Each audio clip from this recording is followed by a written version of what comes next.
আমি বলেছি যে 29 তারিখ ইউরোপিয়ান 3 ইউরোপিয়ান দেশের একটা হাই ভ্যালুর কিছু লোক আমাদের নেত্রীর সাথে দেখা করবেন। তো সেই বিষয়টা আপনাদেরকে পরিষ্কার করে দিচ্ছি, কিভাবে হচ্ছে, কারা যাচ্ছে, সেটা পরিষ্কার করার আগে আপনাদের কিছু কথা একটু বলি। সেটা হচ্ছে, আমরা অনেকে ট্রল করছি, আমিও করছি, আপনারাও করছেন, সকলেই করছেন, যে পিঙ্ক বাস, যেটা পিঙ্ক বাস দেওয়া হইলো, যে মানে বাস চালাচ্ছে আমাদের বোনেরা।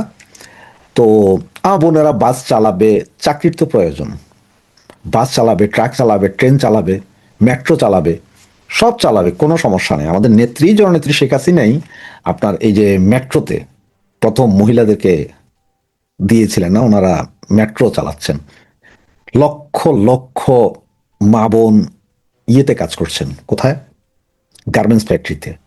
গতকাল আরেকটা ভিডিও দেখলাম যে তৃতীয় লিঙ্গের আমাদের কিছু ভাই বোন, যাদেরকে ট্রান্সজেন্ডার বলি আমরা, বা আপনারা অন্য ভাষায় বলেন তৃতীয় লিঙ্গে, আমার মতো তৃতীয় লিঙ্গের, ওরাও মানুষ আমাদের মতো।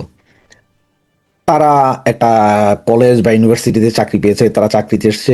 এটা কিন্তু খুব একটা ভালো জিনিস, কারণ তাদেরকে আমরা আমাদের সমাজের মানুষ হিসেবে নিয়ে নেওয়া উচিত। অ্যাজ এ হিউম্যান মানুষ হিসেবে আমরা তাদেরকেও মেনে নেওয়া উচিত, কারণ তারা যখন চাকরি বাকরি সবকিছু করবে, তখন তারা রাস্তাঘাটে যাবে ভিক্ষা করবে না। তো ভিক্ষা না করার চেয়ে চাকরি করা ভালো। যে ইউনিভার্সিটি বা কলেজটা এই কাজটা করছেন তাদেরকে সেলুট। এরকম বিভিন্ন জায়গায় করা উচিত। আমরা পারলে আমরাও করতে পারি, যেন আমাদের বাসা বাড়িতে দারোয়ানের চাকরিটা তাদেরকে দিতে পারি কাউকে। অন্যান্য কাজ আছে, এই অফিস আদালতে যে শিক্ষিত হয়, অফিস আদালতে কাজ করতে পারে, আমাদের সাথে সমভাবে কাজ করতে পারে। আমি বিদেশে থাকি, আমি এখানে দেখি আমাদের সাথে অনেকেই আছে। আমি নিজেই এক হোটেলের রিসিপশনিস্ট হিসেবে তৃতীয় লিঙ্গের এক মেয়েকে পেয়েছিলাম, কাজ করতেছে, পুরুষ তুল আমাদের মতো, সব ঠিক আছে। এইখানে এগুলোকে মানে না আমাদের দেশে। তো আসি সে পিঙ্ক বাসের কথা, যেগুলো নিয়ে আমরা এখন ট্রল করছি। আসলে আপনি একটু চিন্তা করে দেখেন, যে হঠাৎ করে পিঙ্ক বাস করা হইলো, কয়দিন পর হয়তো pink school, pink market, pink road, এরকম নাম দিবে। এটা আসলে এগুলো করে করা হচ্ছে কি জানেন, আমাদের দেশের যে নারী আছে, আমাদের মা বোন যারা আছে, তাদেরকে টোটালি আলাদা করা হচ্ছে। এটা একটা সাইকোলজিক্যালি ব্যবস্থা করা হচ্ছে, যে মহিলারা পুরুষের সাথে, কেন ভাই মহিলারা পুরুষের সাথে যাইতে পারবে না? এইসব দেশে প্রচন্ড রেসপেক্ট করা হয় মহিলাদেরকে। আমরা যখন বাসে উঠি, বাস মেয়েরা চালাচ্ছে, বাস পুরুষ চালাচ্ছে, একই বাসে আমরা পুরুষ মহিলা সবাই উঠতেছি, কেউ কারোর সাথে কোনো সমস্যা না, যে যার যার রেসপেক্ট। মহিলা দেখলে আমরা একটু সৌজন্যতার খাতিরে সিট ছেড়ে দিচ্ছি, মহিলা সিট থাকার পর আমরা সিট ছেড়ে দিচ্ছি, পুরুষ সিট ছেড়ে দিচ্ছে মহিলাদেরকে দেখে, বৃদ্ধ মহিলা, বৃদ্ধ পুরুষ দেখে সিট ছেড়ে দিচ্ছে, সব অবস্থানে আছে। সেখানে আমাদের দেশে হঠাৎ করে খালি মহিলাদের জন্য মহিলা চালিত পিঙ্ক বাস দিতে হবে, তারপরে মহিলাদের জন্য শুধু আলাদা করে মহিলাদের স্কুল করতে হবে, মার্কেট করতে হবে, কয়দিন পরে হয়তো মহিলাদের যাতায়াতের জন্য শুধু মহিলাদের রাস্তা না, এটা করে মহিলাদের নিরাপত্তা হবে না। মহিলাদের নিরাপত্তা করার জন্য করতে হবে ওই সমস্ত হারামজাদাদের, যারা নারী দেখলেই তাদের বিশেষ অঙ্গ দাঁড়ায়া যায়, ওগুলারে পিটার ব্যবস্থা করতে হবে, তারপরে যাইয়া মহিলাদের নিরাপত্তা আসবে। সুতরাং এইটা কি আরেকটা মৌলবাদীর কাজ কারবার চলছে কিনা একটু খেয়াল করেন। কারণ এমনি জানেন যে আমাদের দেশকে নিয়ে অলরেডি আমেরিকা আমেরিকা এবং ইউকে অলরেডি দুইটা রিপোর্ট ওরা প্রকাশ করেছে, যে আমাদের দেশে মৌলবাদী এবং আপনার দেশ যেটা, এটার একটা আস্তানা আছে এবং হচ্ছে। এটা আপনারা সকলেই জানেন, আমরাও জানি। বিভিন্ন জায়গায় যত বোমা, ককটেল, প্রেশার কুকার বোমা, এগুলো সবই মৌলবাদীরা করছে। সুতরাং মৌলবাদীদের কি আখড়া বা মৌলবাদীরাই কি এটা করতে চেষ্টা করছে কিনা? যেমন আফগানিস্তানে দেখেন, আফগানিস্তানও সেম কাহিনীতে, সেম কোয়ালিটিতে শুরু করতে করতে শেষ পর্যন্ত এখন স্কুল কলেজেও যেতে পারে না মেয়েরা। সেম স্টাইলটা মনে হয় আস্তে আস্তে আমার আপনার মধ্যে খাওয়াই দেওয়া হচ্ছে, যে এইভাবেই করে।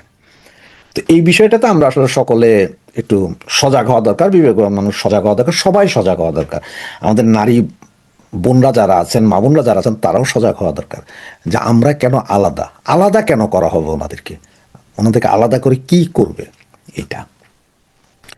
তো যাক, এখন আসি যেটা বলছিলাম, যে 3 দেশের একটা হাই ভোল্টেজ প্রতিনিধি দল যাচ্ছে 29 তারিখ আমাদের নেত্রী, জননেত্রী শেখ হাসিনার সাথে দেখা করতে। তার মধ্যে আমার কাছে এই মুহূর্তে যে নিউজটা আছে, এই মুহূর্তে জাস্ট এই মুহূর্তে যে নিউজটা, সেটা হচ্ছে যে জার্মানির একটা প্রতিনিধি দলের নেতৃত্বে ইউরোপের আরো 2টো দেশ, তবে এটা 2টো থেকে 6টাও হইতে পারে, এরা সকলে যেয়ে 29 তারিখে আমাদের নেত্রীর সাথে একটা মিটিং হওয়ার কথা আছে, এটা হাই ভোল্টেজ মিটিং। এই মিটিংয়ে কথা হবে নেত্রীর নিরাপত্তার বিষয়, সব কিছু নিয়ে ওনার সাথে কথা হবে, রাজনীতি সমাজনীতি যা আছে। তার কারণ হচ্ছে কি, দেখেন আমাদের এই যে ভারত, ভারত কি চাচ্ছে আসলে? ভারত চাচ্ছে না যে আওয়ামী লীগ সরকার যাইয়া কালকে যে শেখ হাসিনাকে প্রধানমন্ত্রীর মর্যাদা দিয়া ওনাকে ক্ষমতায় বসাই দাও, তারেককে ফেলে দাও, না না না, এগুলো চাচ্ছে না। ওনারাও যেটা চাচ্ছে যে শেখ হাসিনা, জননেত্রী শেখ হাসিনা উনি বাংলাদেশে যাবেন অ্যাজ এ সাবেক প্রধানমন্ত্রী হিসেবে, যতটুকু নিরাপত্তা পাওয়ার, সম্মান পাওয়ার সবটাই পাবে। হ্যাঁ, ওনার বিরুদ্ধে আপনারা মামলা করেছেন, মামলা চলবে, ভুয়া মামলা যেগুলো করছেন সেগুলো উইথড্র করেন, চাই মামলা চালায়া কোর্ট, কোর্ট একটা সঠিক জায়গায় আসা, কোর্ট সেটা করবে নিরপেক্ষভাবে, নিরপেক্ষ তদন্ত, নিরপেক্ষ বিচার ব্যবস্থার মাধ্যমে। যদি দোষী সাব্যস্ত হয় দোষী সাব্যস্ত হবে, দোষী সাব্যস্ত না হলে সেটা ফেলে দিবেন। তবে এই মুহূর্তে নিরাপত্তা এবং সম্মান, সঠিক সম্মান এবং নিরাপত্তা থাকতে হবে। আওয়ামী লীগের নিষেধাজ্ঞা উঠে যেতে হবে, আওয়ামী লীগও যাতে রাজনীতি করতে হয়। তার কারণ কি জানেন?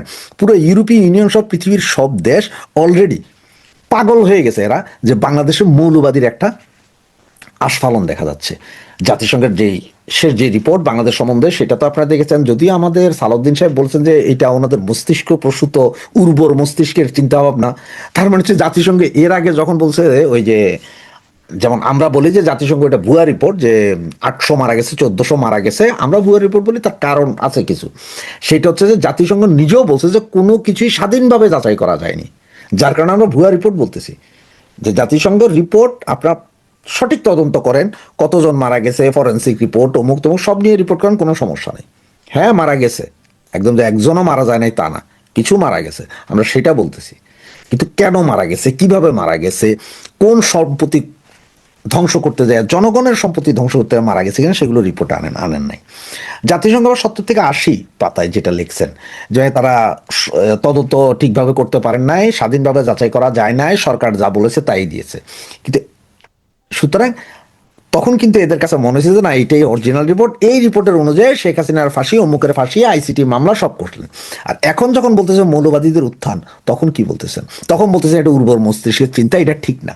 তোরা তো না যায় না, গোয়েন্দা রিপোর্ট না নিয়ে এত করে নেই। মৌলবাদীদের উত্থান জাস্ট এর কয়দিন আগে, কত 1.5-2 মাস আগে আপনার ইসরায়েলের অ্যাম্বাসেডর বইলা দিল। তার কারণটা কি? মোসাদ। মোসাদ কিন্তু পৃথিবীর 1 নাম্বার গোয়েন্দা সংস্থা। তারা প্রথমে আওয়াজ তুলছে, এরপরে হয়েছে। আমরা সকলে জানি পাইকারা কিভাবে আসতেছে।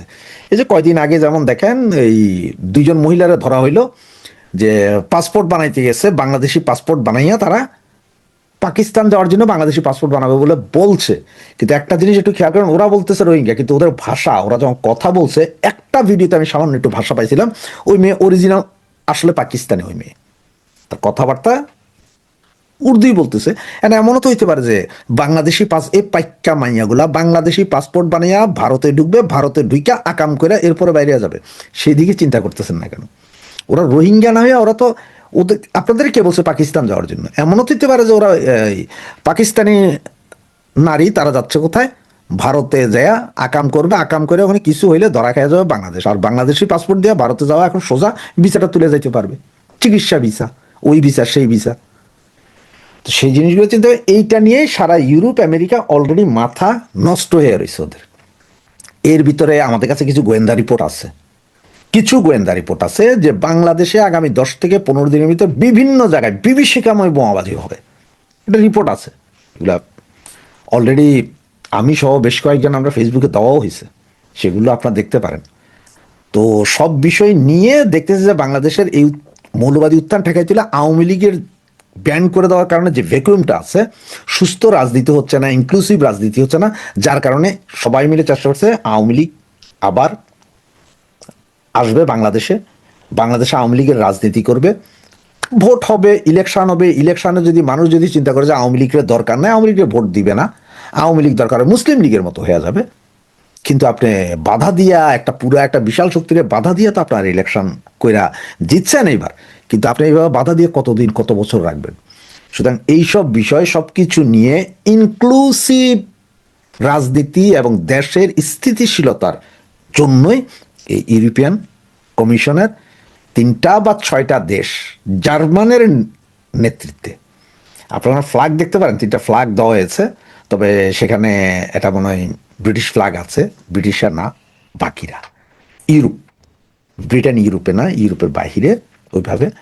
তো কিছু ইঙ্গিত যেগুলো আপনারা হয়তো ব্যানারে দেখেও পাইলেন, আর বাকি যা আমি বললাম 29 তারিখের এই মিটিংটা হবে। এর আগেই আপনাদের গত ভিডিওতে আমি বলেছিলাম যে 30 তারিখের ভিতরে সবাই কাগজ জমা দিতে হবে। তার কারণ হচ্ছে যে আওয়ামী লীগ নেতারা, আপনারা ওই যে লাল পাসপোর্ট নাই, এই জন্য এই দেশে আইসা বৈশা থেকে আমাদের পাসপোর্ট নাই দেশে যেতে পারবো, সেটা হবে না।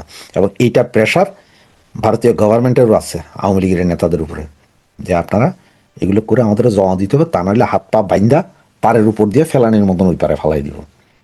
নেতারা এখনো বলছে না, তবে এটা সত্য কথা, এটাও একটা নিউজ। 30 তারিখ 29 তারিখ নেত্রীর সাথে কি কথা হচ্ছে কি হচ্ছে সেটার 100% তো দূরে থাক, 0.5%ও জানা যাবে কিনা, বা 0.01%ও জানা যাবে কিনা সন্দেহ আছে। কারণ ওইখানে কেউ থাকবেন না, ওনারাই কথা বলবেন, ওনারাই এরপর হয়তো ওনারা বিভিন্ন জায়গায় কথাবার্তা হয়তো দুই একটা টুকটাক শোনা যাবে, ওইটার অ্যানালাইসিস চলতে পারে। তো এখন পর্যন্ত এটা ছিল আমার কাছে এই মুহূর্তের সর্বশেষ নিউজ। আমি আপনাদেরকে গত ভিডিওতে ওয়াদা করেছিলাম প্রতিটা নিউজ এখন থেকে আপনাদের আস্তে আস্তে দিতে থাকবো, আপনারা জানতে পারেন। এখানে কোনো গোপনীয়তার কিছু নেই, কেউ বললেন না যে ভাই এটা কেন এখন ফ্লাশ করলেন এসে, বা এইসব ফালতু কথা বলার সময় বহু গেছে গা, ওই হিসে সেই হিসে। কারণ এটা অন্য জিনিস, ইন্টারন্যাশনালি কি চলতেছে, আমাদের মধ্যে কি আসতেছে, আগামী 10-15 দিনে কি কি ঘটবে, সেপ্টেম্বর মাসে কি কি ঘটবে, বহু কিছু পরিষ্কার হবে আস্তে আস্তে, বহু কথাই বলা হবে। আমাদের প্রধানমন্ত্রীর ভারত সফর হওয়া কিংবা না হওয়া নিয়ে যা হচ্ছে, যা চলছে বাংলাদেশ সরকারের পক্ষ থেকে, সেটিকে আপনাদের কারো কাছে কি মনে হয় যে এটি দক্ষ কূটনীতির পরিচয়? আমার মনে হয় নিঃসন্দেহে না। বিশেষ একটি গোষ্ঠীর চাপে এই যে বিএনপি সরকারের সিদ্ধান্তহীনতা এবং সেখান থেকে বিএনপির একটি খেলা, সেই খেলায় বিএনপির কি হবে না হবে আমরা জানি না, কিন্তু পুরো বাংলাদেশ লজ্জায় ডুবে যাচ্ছে। তার কারণ এই বিষয়টি নিয়ে আন্তর্জাতিক গণমাধ্যমে নানান ধরনের রিপোর্টিং হয়েছে। তবে এই মুহূর্তে এসে এটুকু মোটামুটি নিশ্চিত যে ভেতরে ভেতরে ডিপ্লোম্যাটিক চ্যানেলে দুই রাষ্ট্রের মধ্যে আমাদের প্রধানমন্ত্রীর ভারত সফর হওয়ার বিষয়ে মোটামুটি একটা চূড়ান্ত পর্যায়ে যাওয়া হয়েছে, তার একটি প্রমাণ মিলল ভারতের রাষ্ট্রপতি ভবনের একটি নোটিশকে কেন্দ্র করে। আমি সে বিষয়ে পরে আসছি, যদিও আপনারা কেউ কেউ এর মধ্যে জেনে গেছেন বিষয়টি। প্রথমত আবারও বলি, আমাদের প্রধানমন্ত্রীর ভারত সফরে যাওয়া উচিত যত দ্রুত সম্ভব, তখন এখানে আমাদের জাতীয় স্বার্থ অনেকভাবে জড়িয়ে রয়েছে। দ্বিতীয়ত হচ্ছে, যদি নাই যান আমাদের প্রধানমন্ত্রী ভারত সফরে এই মুহূর্তে, তাহলে স্পষ্টত বলে দিতে হবে, জানিয়ে দিতে হবে যে এখন তিনি ভারত সফর করছেন না। তখন সরকারের পক্ষ থেকে স্পষ্ট করে কিছু বলা হয়নি, অনুকূল পরিবেশে কথা বলা হয়েছে। এবং এটিকে নিয়ে সরকার যে নাটক করছে অনেকের মতে, সেই নাটকটি বন্ধ করতে হবে। দিন দিন এই নাটক সস্তায় পরিণত হচ্ছে। সারা বিশ্বের মানুষ জেনে যাচ্ছে যে বাংলাদেশের প্রধানমন্ত্রীর একটি রাষ্ট্রীয় সফরকে ঘিরে সহজে সরকার কোনো সিদ্ধান্ত নিতে পারছে না। ভারতের অন্যতম গণমাধ্যম ইন্ডিয়ান এক্সপ্রেস শুক্রবার জানালো যে বাংলাদেশের প্রধানমন্ত্রী তারেক রহমান আগামী 23 থেকে 25 আগস্ট ভারত সফরে যেতে পারেন, এবং একই সঙ্গে তারা একটি তাদের রাষ্ট্রপতি ভবনের একটি নোটিশ তুলে ধরলো। এটির বিষয়ে বলতে চাচ্ছিলাম, এবং সেখান থেকে অনেক কিছু ইঙ্গিত মেলে।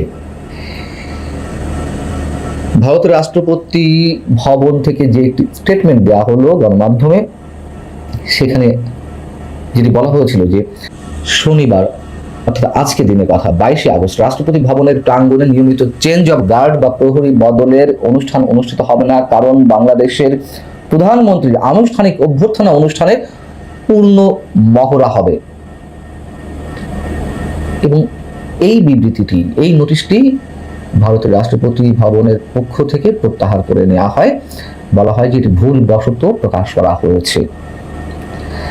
দিল্লিতে রাষ্ট্রীয় সফরে আসা বিদেশি কোনো রাষ্ট্রপ্রধান বা অন্যান্য গুরুত্বপূর্ণ অতিথিদের জন্য রাষ্ট্রপতি ভবনে আনুষ্ঠানিক অভ্যর্থনা আয়োজন করা হয়, এবং এটি ভারতের কূটনৈতিক ও সামরিক ঐতিহ্যের একটি গুরুত্বপূর্ণ অংশ। সেটিরই মহড়ার কথা বলা হচ্ছিল, চূড়ান্ত মহড়ার কথা শনিবার। তাহলে এই যে নোটিশটি দেওয়া হলো, পরবর্তীতে আবার প্রত্যাহার করে নেওয়া হলো, তার মানে কি? এটি দিয়ে কি ইঙ্গিত মেলে? বাংলাদেশের পক্ষ থেকে আমাদের প্রধানমন্ত্রী 23 থেকে 25 আগস্ট ভারত সফরের বিষয়ে নিশ্চয়ই কোনো প্রাথমিক সিদ্ধান্তের কথা জানানো হয়েছিল। ভারতও সে ধরনের প্রস্তুতি নিচ্ছিল, প্রস্তুতির অংশ হিসেবে এইসব মহড়া বা অন্যান্য আয়োজন। এবং যদি এই ধরনের একটি প্রায় চূড়ান্ত সিদ্ধান্ত না হয়ে থাকে, তাহলে রাষ্ট্রপতি ভবনের পক্ষ থেকে এই ধরনের চূড়ান্ত মহড়ার প্রস্তুতি নেওয়ারও বা কারণ কি? ভারত কি তবে একতরফাভাবেই সিদ্ধান্ত নিয়ে বসেছিল, মানে প্রস্তুতি নিয়ে বসেছিল যে আমাদেরকে এই করতে হবে, সেই করতে হবে, বাংলাদেশের প্রধানমন্ত্রী আসছে? এটি হয় মানে আমাদের প্রধানমন্ত্রী যাওয়ার বিষয়ে কোনো কিছুই জানানো হবে না, কোনো ধরনের ইতিবাচক সিদ্ধান্তের কথা জানানো হবে না, ভারত এই সিদ্ধান্ত নিয়ে বসে থাকবে? নাকি দুই রাষ্ট্রের আলোচনার ভিত্তিতেই ভারত তার পূর্ণ প্রস্তুতির জায়গাটি ছিল? বাংলাদেশ যেহেতু নির্দিষ্ট করে বলছে না, বাংলাদেশ সরকারের কথা বলছি, যে এই মুহূর্তে আমাদের প্রধানমন্ত্রী যাচ্ছে না, এই ধরনের কোনো কথা তো এখনো পর্যন্ত বলেনি, তাহলে আমরা ধরে নিতে পারি ডিপ্লোম্যাটিক চ্যানেলে দুই রাষ্ট্রের মধ্যেই আমাদের প্রধানমন্ত্রী ভারত সফরের বিষয়ে আলোচনা চালিয়ে যাওয়া হচ্ছিল। এবং যদি তাই হয়, এই যে আলোচনা চালিয়ে নিয়ে যাওয়া, এই যে প্রস্তুতি রাখা, সেখান থেকে এখনো পর্যন্ত কোনো সিদ্ধান্ত না নেওয়া, এটি কারোর জন্য মঙ্গলজনক নয়, কারোর জন্য নয়। এবং এর বিরূপ প্রভাব অবশ্যই নানাভাবে পড়তে পারে, সে কথা আমরা গত কয়েকদিন ধরে বলে আসছি। এবং যদি অনুকূল পরিবেশ সৃষ্টি না হয়ে থাকে, তাহলে এখনই আমার মনে হয় আমাদের সরকারকে স্পষ্ট জানিয়ে দিতে হবে, ঘোষণা দিতে হবে যে না, আমাদের প্রধানমন্ত্রী আগামী এতদিনের মধ্যে ভারত সফরে যাচ্ছেন না। কারণ দুই পক্ষেরই, ভারত বাংলাদেশ দুই পক্ষেরই নানান ধরনের আনুষ্ঠানিকতা থাকার কথা, দুই রাষ্ট্র বা দুই সরকারের প্রধানমন্ত্রীর শিডিউল থাকার কথা। এবং শেখ হাসিনা ইস্যুই যদি একমাত্র অনুকূল পরিবেশের কারণ হয়ে থাকে, তা হবে চরম ভুল। এটি সরকারও জানে যে প্রত্যর্পণ চুক্তির আওতায় ভারত কোনো অবস্থাতেই শেখ হাসিনাকে ফেরত দেবে না। তাহলে শেষমেশ আমাদেরকে সেই সিদ্ধান্তেই বা সেই আমাদের যে ধারণা, সেটাই পুনর্ব্যক্ত করতে হচ্ছে যে পাকিস্তানপন্থী বিশেষ একটি গোষ্ঠীর চাপেই সরকার সম্ভবত কোনো সিদ্ধান্ত নিতে পারছে না। বরং আমি যতদূর জানি যে প্রধানমন্ত্রী ঠিকই ভারত সফর করতে চান, কিন্তু দৃশ্যমান কিংবা অদৃশ্য কোনো চাপে তিনি চরম সিদ্ধান্তহীনতায় ভুগছেন।